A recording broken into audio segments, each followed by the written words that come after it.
and we're live with the first panel discussion. We're going to be discussing the impact of climate on ESG. Now, this is quite a broad topic given that ESG means so many different things to so many different people. So, in order to contextualize this panel discussion a little better, we're going to have the panelists give a little bit of an introduction, a little background on who they are and what they do, and we're going to start in alphabetical order. So, Amit, would you kindly start us off with telling us a little bit about who you are and what you do? So very good evening to all and good morning to all of you. So we are here for the discussion about the ESG impact on climate change and the sustainability part. So I just start myself. That is my name is Amit Aylani. I'm the professor at the Vidyalanka Institute of Technology, Mumbai, and my the area is like ESG reporting and the sustainability data collections and the data analytics parts. So we just trying to start about the what the problem is facing about the right now in the ESG data collection as well as the climate change and everything. So but when we talk about the ESG, that is all the development countries have doing the ESG reporting. They have so many different frameworks available. So every company have to do this. But nowadays in 2022, the Indian government has started. That is one of the BRSR reporting. That is one of the biggest impact on the India. That is 1,000 Fortune company has to be report ESG, which is already available framework in the European, US, and other countries. So they started the BRSR framework. So now the problem is that those who are already 1,000 Fortune company, they're already doing the different name of this data collection and everything. But the problem facing of the newly company, who maybe the startup companies and the underdeveloped countries, underdeveloped companies, which already done very good, but they not focus on the ESG reporting. So what is the ESG first? I will brief about it. That is environmental social governance. So in the environmental, various metrics are available. For example, we can say that is the carbon emissions, the water waste. So every industry have when their production industry, they have to be manufacture anything. So they have to like waste. So they have to manage it, even the carbon. So the earlier time, that is a generating the when we production is there. So they using the diesel generator. The diesel generation had emit lot of emissions. So nowadays the country is developed and so many new things will be coming in the market. For example, we are focusing on the EVs, so which is reduce the carbon. So the public transport and everything is completely development country. So now the government is focusing on the company that you have to be like use a sustainable approach to manufacture production, manufacture the your product, because that is a the emission in the environmental will very high. So they're using the IoT devices, sensor devices, and some technology that we can reduce the carbon in the market, carbon in the environment, as well as they can maintain and regulatory of the data also.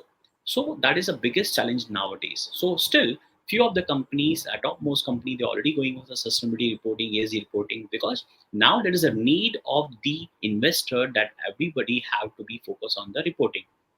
So there is challenges the data collection. So when all the companies are not focusing on the technology part, so they adopted the technology. That is AI is one of the biggest impact to collect the data. So the problem is that when we focus on without technology, that always have a human error, as well as when the manual data collections always create a problem. So that is a challenge, that when we show the reporting to the investor, it could be pandering, it could be modified. So technology will be best thing to be manage your data, as well as you will be authenticate the data. So that is could be right data, or maybe you can modify this one. So that is the biggest challenge nowadays. Thank you, Amit. Kendie, would you like to tell us a little bit about who you are and what you're working on?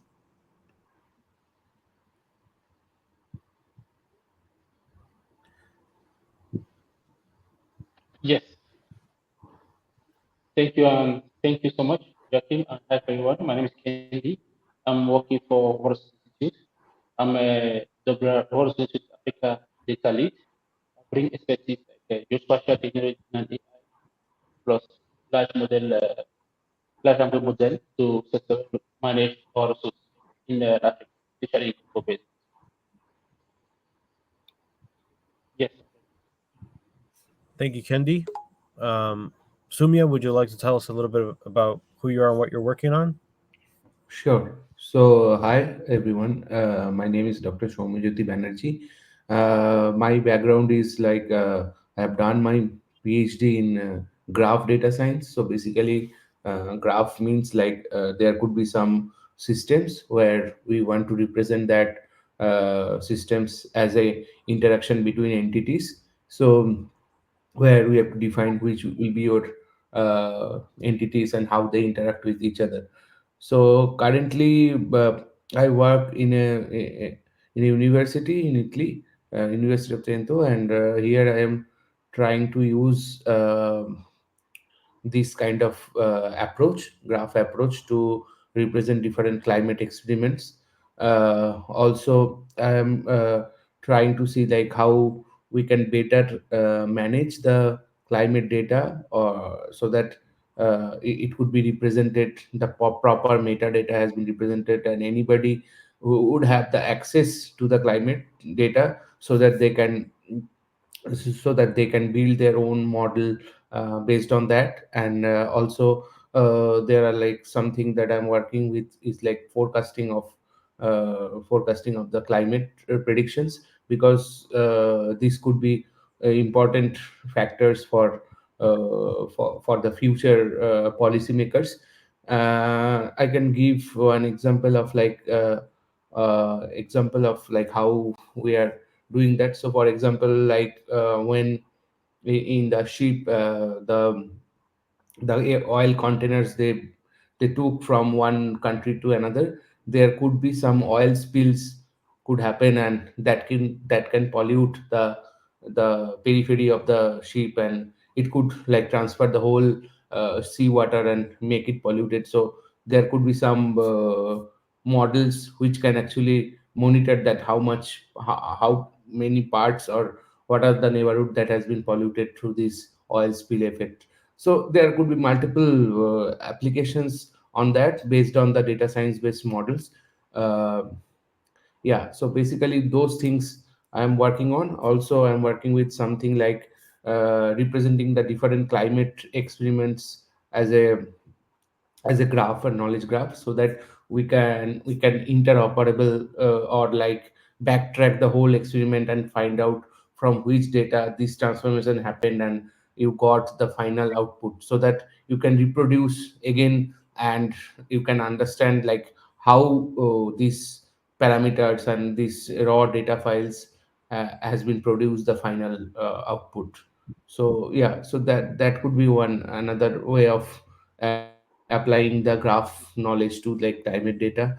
I want to mention one of the thing that people are also trying to do for supply chain kind of management systems, where they want to maintain the sustainability of their whole supply chain. So they want to see that how many ways they can increase the sustainability of their supply chain by representing the different raw materials to the finished good, this final supply chain as a graph, and finding out this how they can optimize their processes, so that they they can reduce the carbon footprint.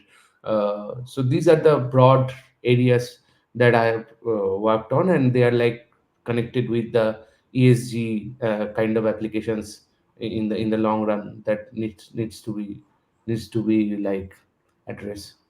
Thank you very much. I'm thoroughly thrilled. We have representation from academia, industry, and research, right? So we're looking at the way that climate is being modeled and data is collected around climate change.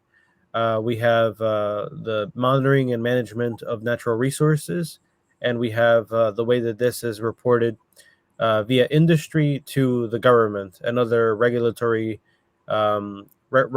forces. So we have quite an extensive collective knowledge here in this panel.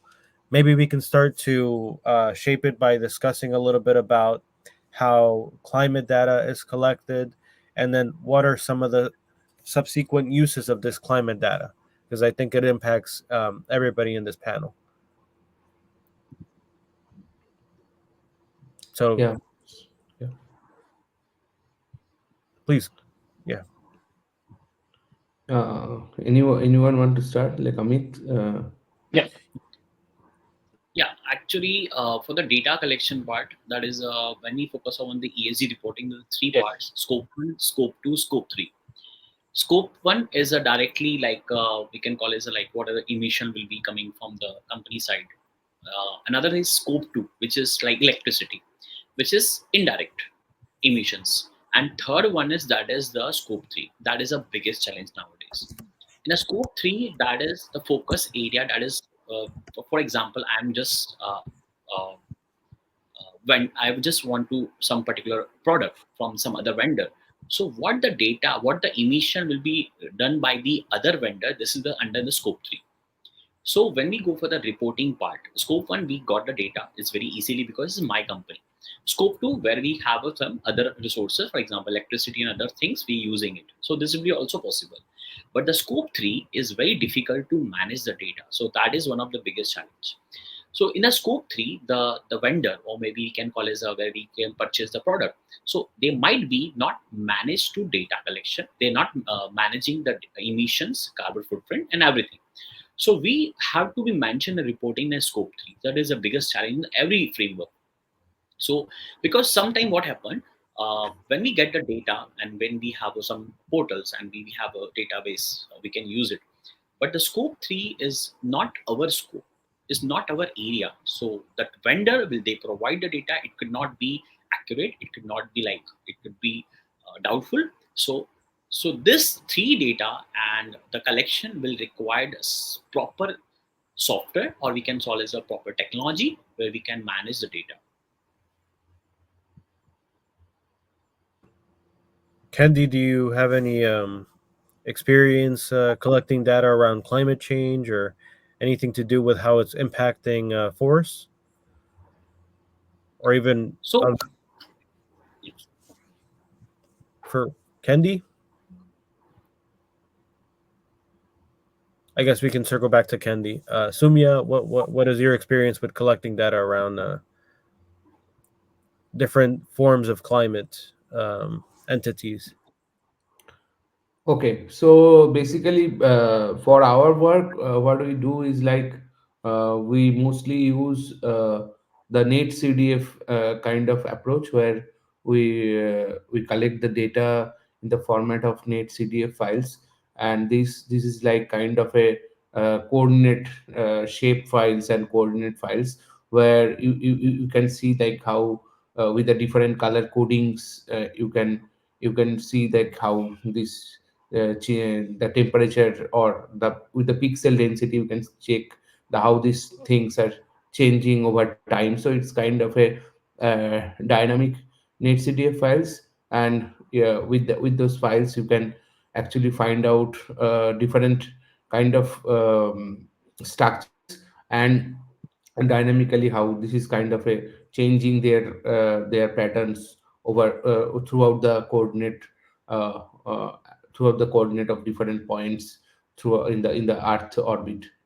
So yeah, so this is the part that I've worked with.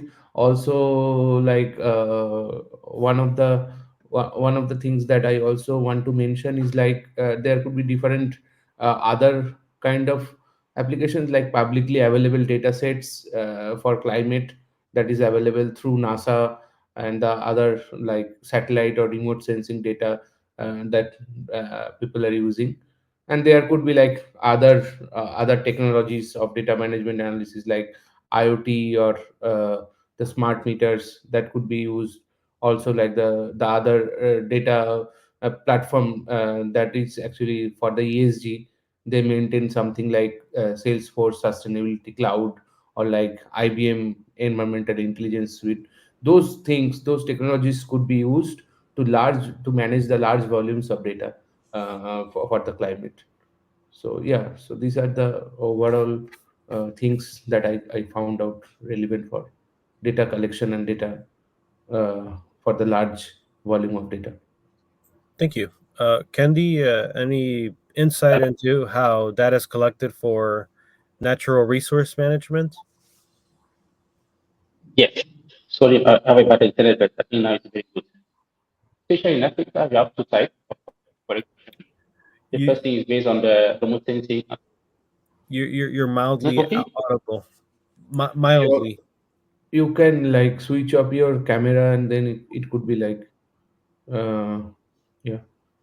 Try Hello, one more it's time. better now. A little better. Yeah. I just speak slowly. So, okay. As, as I was saying, in Africa, especially in East Africa, West Africa, and Central Africa, we are collecting data based on the remote sensing. That is, we have a lot of free imaging like Sentinel and Sentinel to capture a lot of data because it's a very big space. We are also using ground survey, make a survey on the ground, especially for the landscape, to collect more information. And recently, we start using the plot, Congo Basin, for forest inventory. Because to know about climate, you have to do some forest inventory first, even inside the forest, outside the forest. Because outside the forest, you have trees outside the forest. You can make the plot outside the forest to evaluate the carbon sequestration and carbon emission. Have information about what's going on in climate. Some of our colleagues they are using drone, but it's very difficult because the area they but the shortest one is not too big. Then you are not promoting drone use. Then after that you are building a climate model with is your team with your university. So you're working a lot with universities like University of Kinshasa, Congo, University of Yaoundé one to build a model to estimate carbon sequestration of carbon emission based on the remote sensing data, field data, even the restoration and the forest. The another question is what about agro industry? Because for agro industry, you have to cut the forest initially and put aggressive like palm oil. You have to also evaluate based on the same approach the, the climate or the emission of sequestration of. I'll stop there. Okay. I'm not sure if it's just me, but you're kind of crackling in and out. Is it just me or Soumya, Amit? Can you hear fine? For me it's not clear. Yeah. Not It's a little unclear, Candy, but I picked out some of what you were saying. I mean, Amit was discussing the primary and secondary data collection methods. Sumia was talking about the modeling and collecting of primary methods, as well as using open source data sets available by third party trusted organizations. And you were talking about the collection of data through drones and existing data sets and other surveys that the government conducts. Yes. Just to is my conscience better now or still bad? Oh, 1,000 times better. 1,000 times better. Okay. So, with all this data collection, we got to do something with it. I mean, we're not just collecting data because it's valuable in its inert state. This is used to drive decisions. So, how are different entities consuming this data to make sustainable based decisions? Can we talk a little bit about that?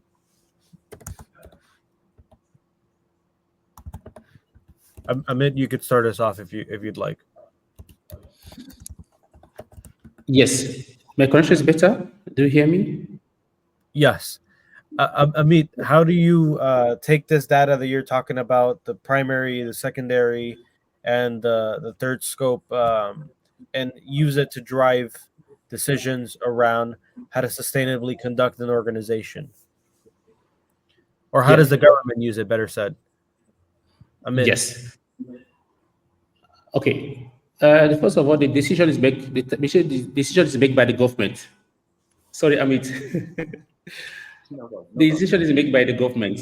The government have to take the decision first, aligned by the engagement they already took at the global level. Then they take a decision based on data you provide. the government, like the Ministry of Forestry or Ministry of Environment, when they got the data based on climate, they have to inform the government. But the key audience is like logging concessions, agro-industry. You generate more carbon emissions. Then the government will take decision based on this for the to this to one.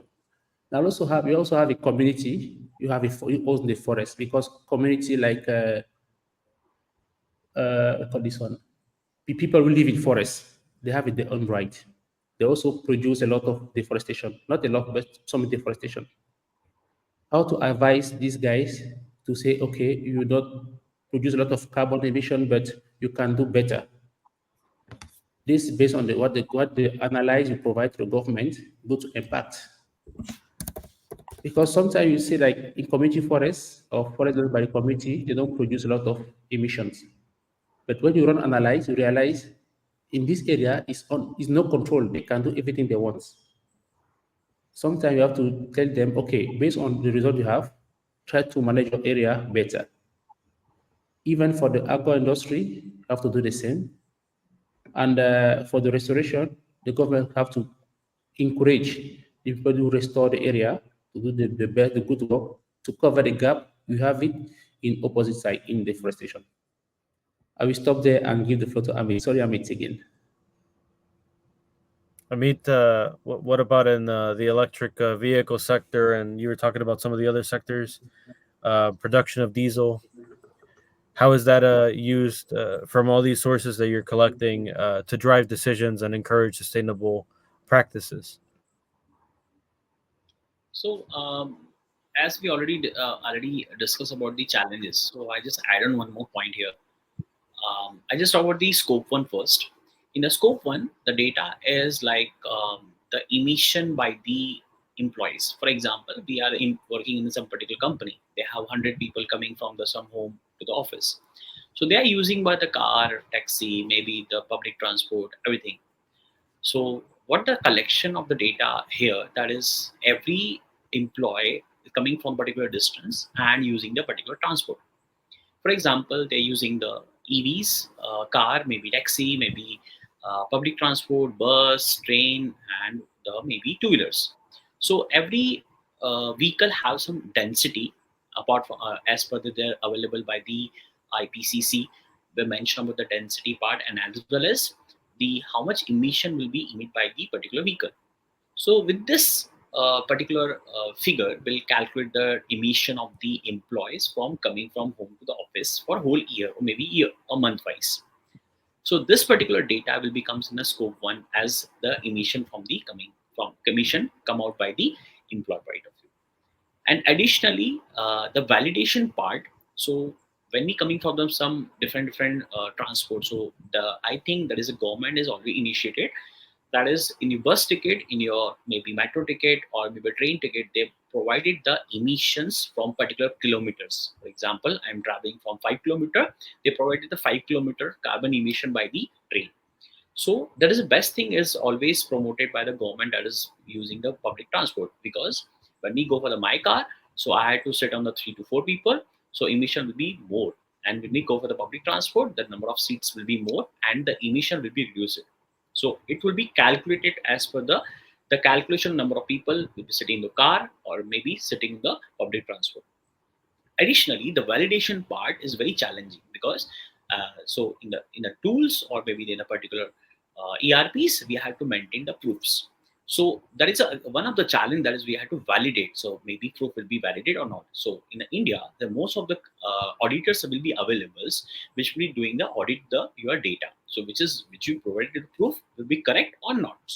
So that is annual auditors will be available. For example, there is PWs there, say KPMGs are there. There is a EY is there. So many companies will be audited your data, will be validated.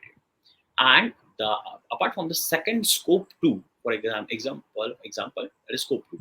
Scope two is electricity, maybe water you are using from the some particular resources in your company. So again, the whichever the body which have a tie with the electricity or maybe the water, so they provide the data also. Even when we which offices you're working, there's a shareable. So everything will be provided by the vendor provided by the office space also, that is you are using this particular water in your for your employees. So this thing we also calculated. And the third part is a scope 3. In the scope 3, the vendor nowadays what they're actually doing is, those companies will, the vendor, the third party will not focusing on the ESG practices. So that the vendor will not take, the company will not take as a contract to the vendors. So they change the vendors again, and only in the future part nowadays also doing the same thing. So company will focus on that scope 3, maybe the product, the third party product, the whatever that they order, they always focus on that particular company which is for the ESG, they are doing the ESG practices. So this supply chain will be going in the right way, so that everybody can doing the ESG practices, and the carbon emission will be easily calculated. So the challenge is here, that is the when we collect the data, but before that the supply chain will be the all are like sustainable. So companies mostly focus on the sustainable supply chain. Earlier maybe some companies are not focused, but everybody's adopted the sustainable supply chain, as the Soumya sir said. And what about in your case, Soumya? What is the data used for? Who is it? What kind of institutions are informed from these models? So basically, like if I just go with the flow of the that Amit was talking about, one of the data that I can talk about is called bill of material. It's like bomb explosion. So for bill of material, it's like you will have like, just let's say you want to make a product shampoo. So for making that shampoo bottle, you need different types of raw materials for like the plastic bottles, their cap, and also different kind of chemicals that be mixed together the final product shampoo. The similar kind of some sub products, these raw materials could be used for other kind of products of the same company, right? So if we can manage that thing, like which are the products that are like common for the other products, we can then make a good management of using the raw materials at the time that all the needs will be satisfied for all the products. For example, you don't need to go for another you don't need to send your truck for another time to be take the raw materials for building other products, when there is a overlap of raw materials of some of the things that are common for two products that you are building. I hope you are getting my point. So like that, if you can manage this supply chain using this bill of material kind of data, that could be very efficiently, we can maintain the sustainability, and we can reduce the carbon footprint for the company supply chain. No, that makes perfect sense. I mean, we're collecting data, but for what? To understand the micro patterns of individual transactions and localized settings, but that's used to inform governing bodies. How can we make macro improvements? What are better uses of resources? And how can this inform activity in the future, best practices?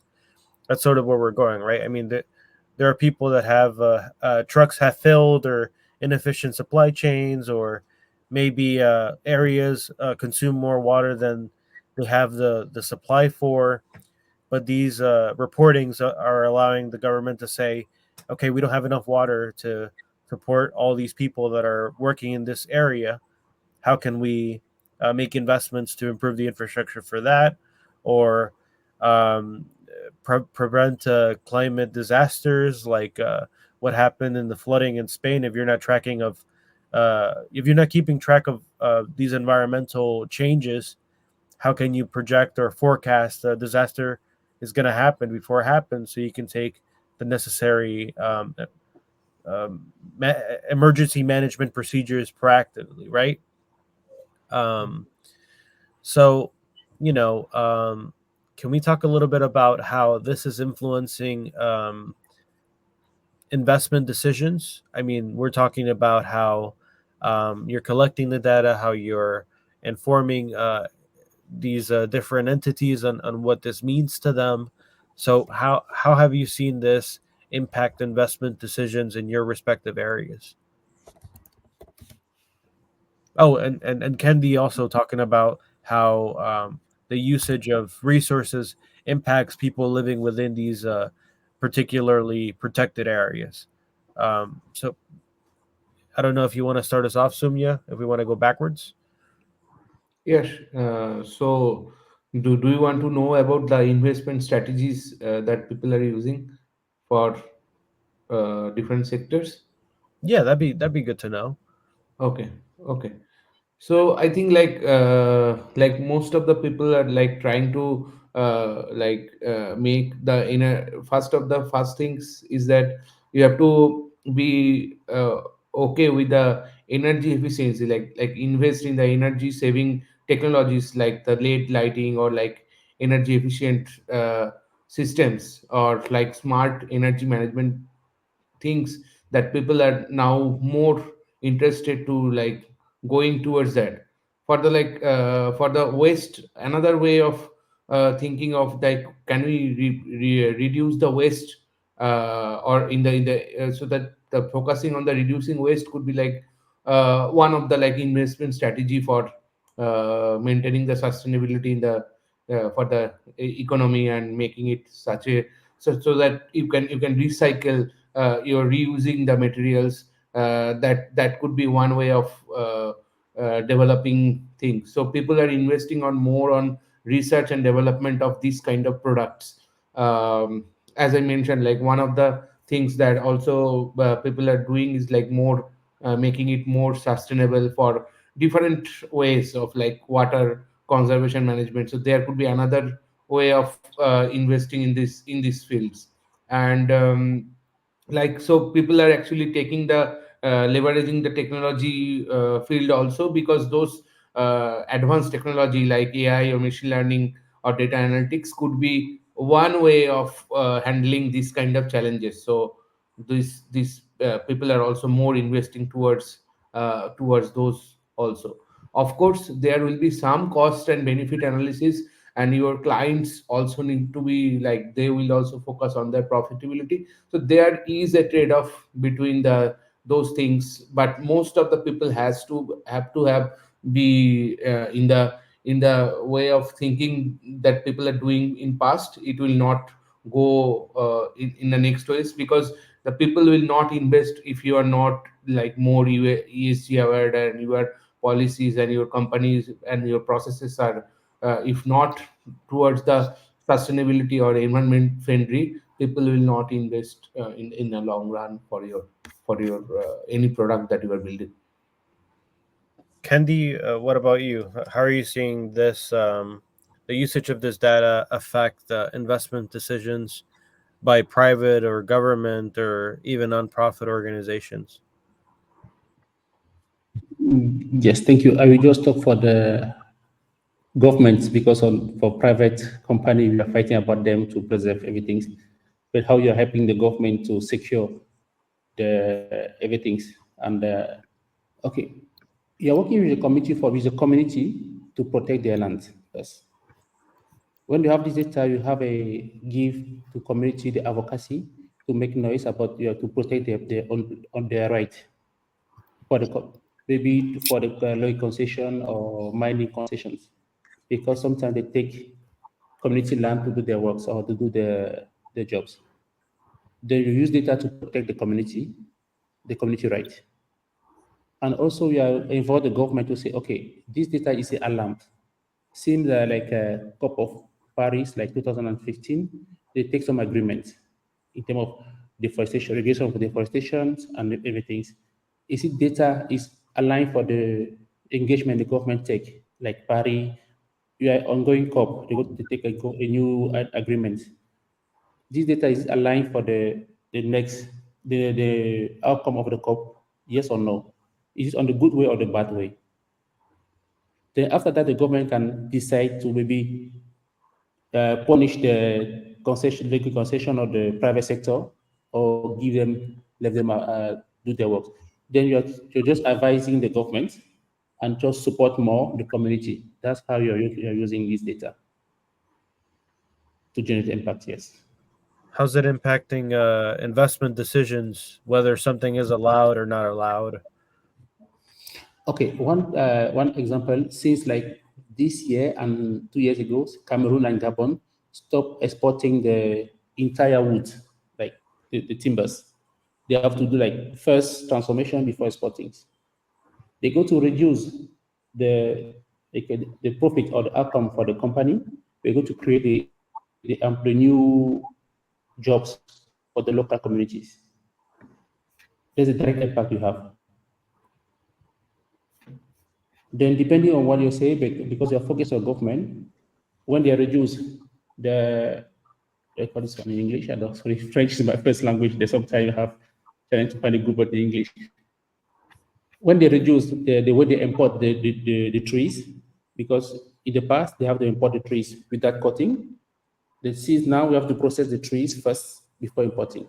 This process creates new jobs in the country for the government. This is one output we have since you pushing with the advocacy, with a lot of energy, with the civil society and the local NGO. We gain this information based on the data,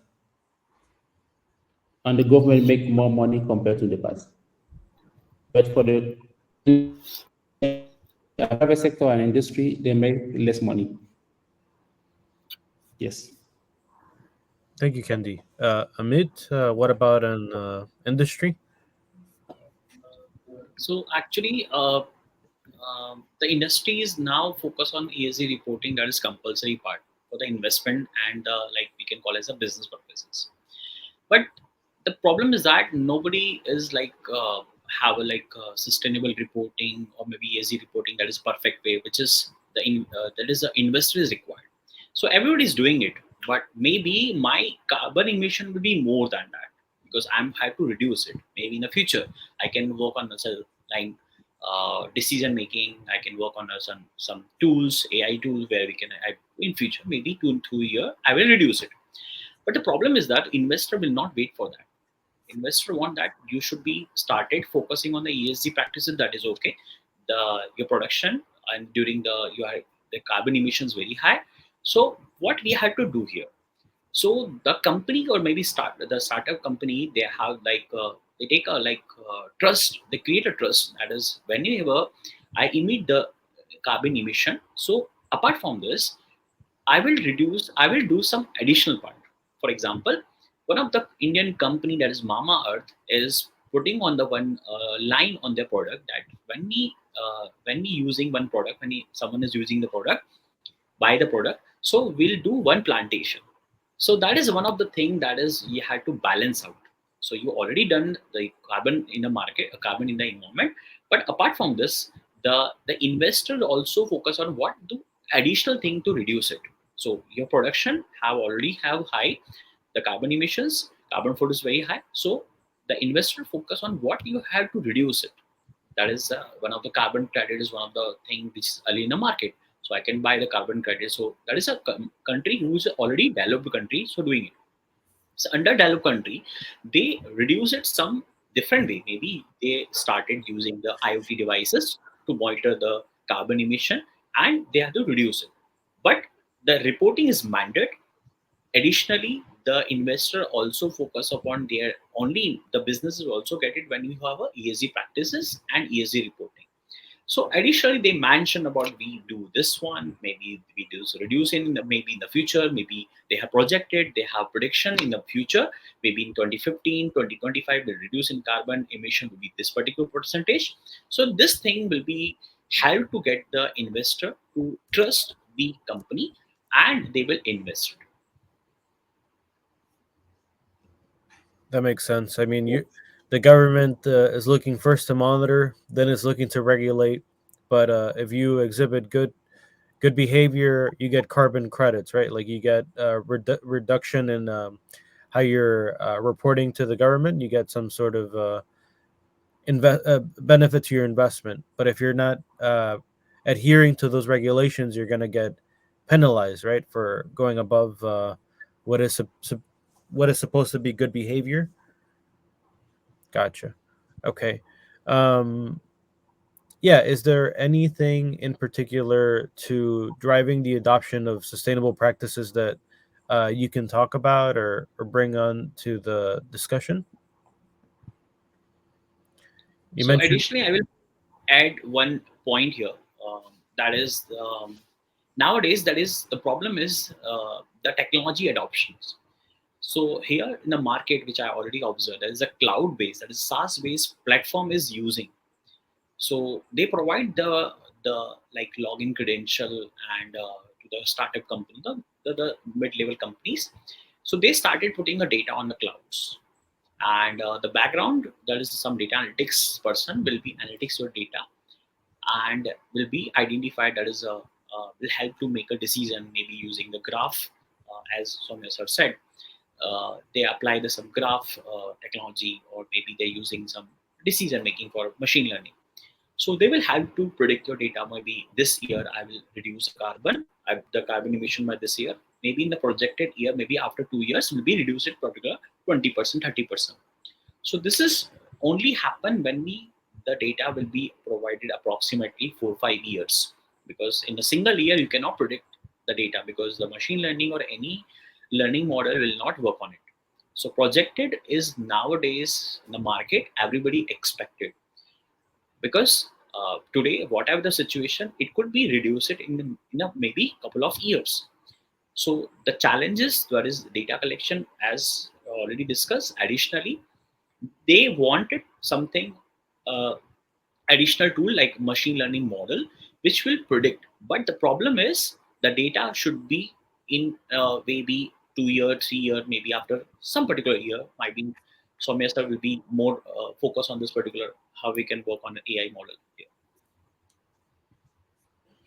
Soumya, anything you want to tack on to that in terms of driving the adoption of sustainable practices? Not really. I think Amit has like covered pretty much on that topic. So one of the key, and I think we lost Kendie. We were having some technical issues with connectivity, but I think one of the things that we wanted to discuss was transforming the um, current reporting mechanisms from manual. Everything's largely manual driven. People have to fill out forms or fill out digital forms, but everything is contingent upon an individual actually inputting data and transforming that into an automated fashion. Um, Mhm. is there anything you want to talk about that, Amit, or something you want to weigh into that, Soumya? Uh, Amit, please go ahead. Yeah, I don't have anything to. Okay, so actually, I'm one of the startup. I cannot say this is a startup company. It's one of the good company which is doing ESG practices manually. So I work with them as a some particular time, and so which I understood that is a need of the adoption of the technology. So they hired some third party tools. So third party tools which I already observed. So again, the problem is the same thing. That is, they are just like a ERP kind of softwares. ERP kind of software is like a data management. There is no any background technologies there. So the companies are not aware of this. There's the only the thing is they have the aware. There is only the maybe can under pressure about the ESG reporting. That's it. So not focus on the real challenges. You're the background. You're the basic calculation of your data. So where data is coming from, because in every company there's different sectors are there. For example, I'm sitting in the office, one of the person who's collecting the data. So one data is coming from your plant, where the, for example, you're generating the carbon emission by by creating one of the shampoo product maybe. So that is one person who's collect the data will be monitored by the IoT devices. That is a continuous sensor will be available. Another thing is that is your employee data. That is another matrix. The third one is maybe your the supply chain. For example, your the client, there is a data is transportations, everything will be collected. So all this data, there is a huge data is created. So we don't know, they are not focusing on the background thing or ground thing. They just wanted one of the tool which is easily create your ESG reporting, just automated. But the problem is that when you find when you collect the data in a proper manner or the proper channel, then the tool or any technology will help to create a ESG reporting. Then you can showcase your investor that is you are already doing the ESG practices. So this is one of the which I already observed. So this is one of the biggest challenge. But it's still kind of like an early stage adoption of ESG reporting practices, right? Like this isn't like reporting on your taxes. This is something that's maybe 1 to 3 years old, or how old is this new enforcement for ESG reporting? How old is this new governance requirement? So new government's requirement is only the BRSR reporting is only adopted by the some GRA reporting. This is the US based reporting framework, which is the similar way. The name is changed, the matrix is changed, the thing will be similar, which is already available in the US market and the European market. So they just modify the frameworks and they provide the Indian markets. So still there is one of the crystal company which is now one of the regulatory which is authenticate your reporting, because if everybody company is doing the reporting, who will be regulated, who will be authenticate. So one of the Indian government also provided the task in the last year maybe. So they will analyze the report and authenticate your reporting will be correct or not. Soumya, what about for climate change and all these different entities that you're tracking? Water, wind, sun, the dryness, all these different attributes of the weather. How are those being reported? So most of the cases, there are like fixed kind of a format files. Like as I mentioned, like one is like net CDF file, another one is like GRIF files. People used to do or like format those files like that, and they try to maintain the fair principles on that. So by fair principle, I mean like F for findable, I for interoperable, A for like accessible, and R for reusable. So these principles always need to be maintained, even for the companies who are like building some ESG reporting. I think that should be also open enough, so that people, not only the investors, the people who are using, who are their consumers, they should also have the proof or access to that data. Just like I can give you one example. Like people are also trying to implement the blockchain technology in the things. Like for example, you are having a tea sachet and you want to see that what is the source of the tea sachet and how it has been built. So those kind of informations can be made in the QR code, and if you just scan that QR code, you can find that the tea packet that you are having, is it like maintained all these environmental standards, or it is not affecting the climate or not. So that guarantee and that kind of things should come in the long run. But mostly in climate data, we are using like sensor based data, and depending on the different climate formats, we use different like it's called like climate protocols.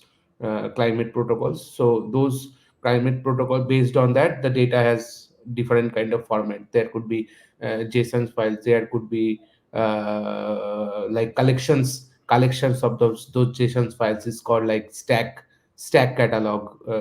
So those kind of data we used till now in that. For me, it makes perfect sense. I mean, you're both talking about collecting data points that um, show the overarching behavioral patterns of the actors involved in a particular system, whether it's climate impacting a particular environment, or whether it's individuals working within a particular industry and how they're contributing to carbon emissions and how they're moving between each other and transporting goods from one point to another. But what's not immediately clear is how are small and medium sized businesses consuming this data? I mean, the government makes this information available freely. Sumya, you mentioned open science. Um, Amit, I know you're talking about some of the restraints or some of the restrictions and being able to comply with this.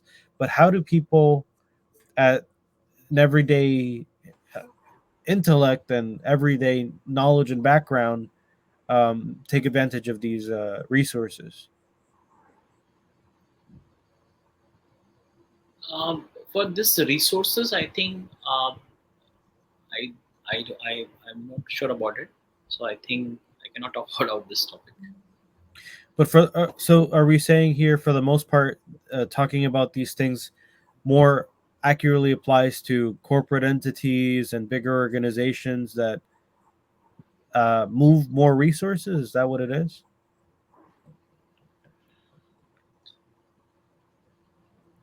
So I think like that people can use the data when they can understand the whole picture, like how like one industry's like this waste could impact the other industries. What is the interaction between their like sustainability chains? So that needs to be clear out. So there should be a big kind of a graph where each industry is kind of a like subgraph maintaining that, so that those interactions should be clear enough so that people can monitor, or people can be more sensitive towards that. So that will be clear when this kind of this processes comes in the practice, and it become uh, more relevant, and more practitioners are using that, and it become more towards prevalent in many industries. So right now it's not the time, like I think, that people general people are able to use or understand like how this. It's mostly like the investors and the people, the policymakers are using it. Have you come across any initiatives to make some of this stuff more accessible, or are we sort of just locked into academia, policy, and investors? No, I'm seeing the like open data is one of the investment that I one of the things that initiative that people have started doing that, and it should come eventually for every industry. It should come, and then if people need to understand, if they trust that brand, that trustability will also build more concrete if those become like open data kind of a format that people can access and people can see. Maybe most of them will not able to understand, but if there could be lot of training, like open training on that, or like even in the ads, if they mention something in very lucid way, then I think it will be uh, more proper for the layman's who doesn't have know those terminologies, and can understand something about it. One of the key trends that I've been seeing just by being a citizen of the U.S. or a regular consumer of media is that there is this perception that individuals, are partially responsible for contributions to carbon emissions. But the reality is that it's the industrial and commercial players, as we've been illustrating earlier in the conversation, that have more to do with this than individual consumers. So I think that open science, maybe, as you said, an advertising campaign or something that illustrates and benchmarks who contributes what to the global carbon emission scale, that'll help us bring things into perspective. Um, do you guys have any last thoughts or comments around this topic, or from your unique perspectives doing the work that you do?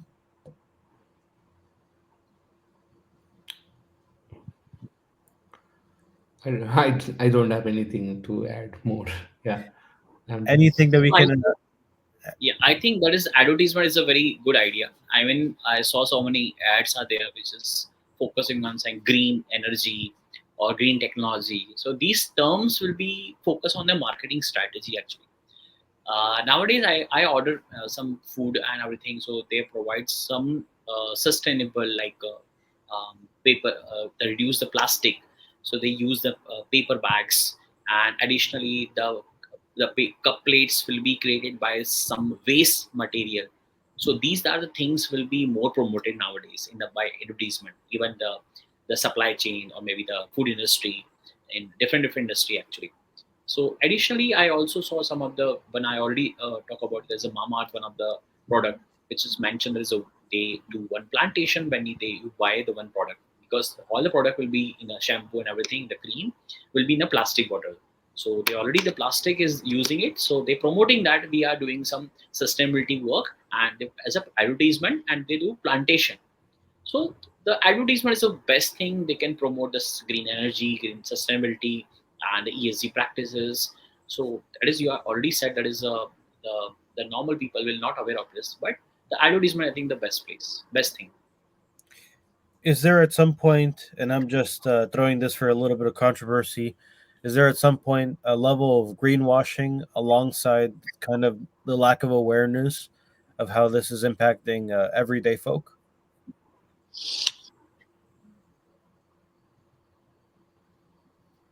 No?